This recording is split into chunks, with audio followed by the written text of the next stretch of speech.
Mia, Matthew, I can tell you that the family is completely devastated after losing one of their loved ones and knowing that a second one is very badly injured. Now, we know that they were asking for privacy during this very difficult time, but what we have learned is that according to records, this isn't the first time that the pilot has had an issue with the plane. We're learning that he was now aboard that very same plane with his wife back in 2016 when they crashed at the Renton airport. A C-13000, barely visible, now floats in Lake Sammamish. I just got about here and I saw it hit the water and a big splash. The 4-seat amphibian airplane crashed around 11 a.m. Friday morning. They saw it go up like two to three different times. Up, came down, up, came down. It sounded kind of sputtering or like the engine was stalling. And at the last point, it was about 50 feet in the air when it took a nosedive into the water. Witnessing the tragedy, many in this tight-knit community rushed to help. The pilot and son aboard the plane.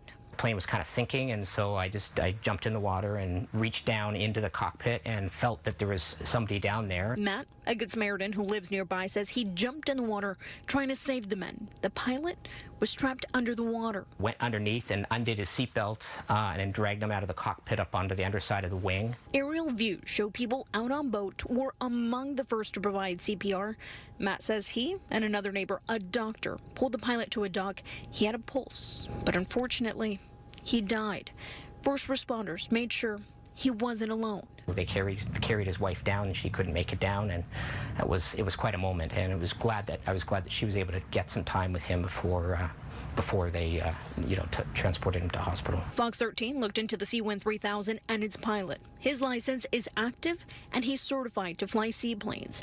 The plane is a kit built. The supplier is now out of business.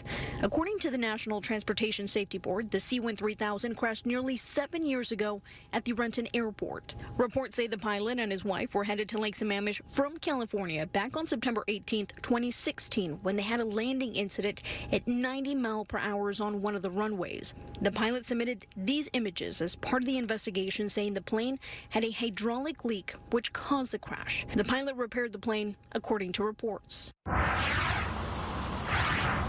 Now tonight, some of those neighbors who actually knew the pilot describe him as one of the nicest and kindest people they knew.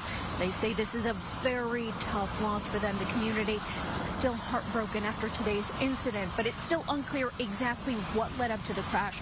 We know the NTSB is now investigating, and Fox 13 will continue to update you both on air and online. We're now live in Lake Sammamish. Alejandra Guzman, Fox 13 News. Thank you for that report, Alejandra. And stay with Fox 13 for continuing coverage of this story on air and online. As we learn more about the aircraft involved and those on board, you can get the latest anytime at fox13seattle.com.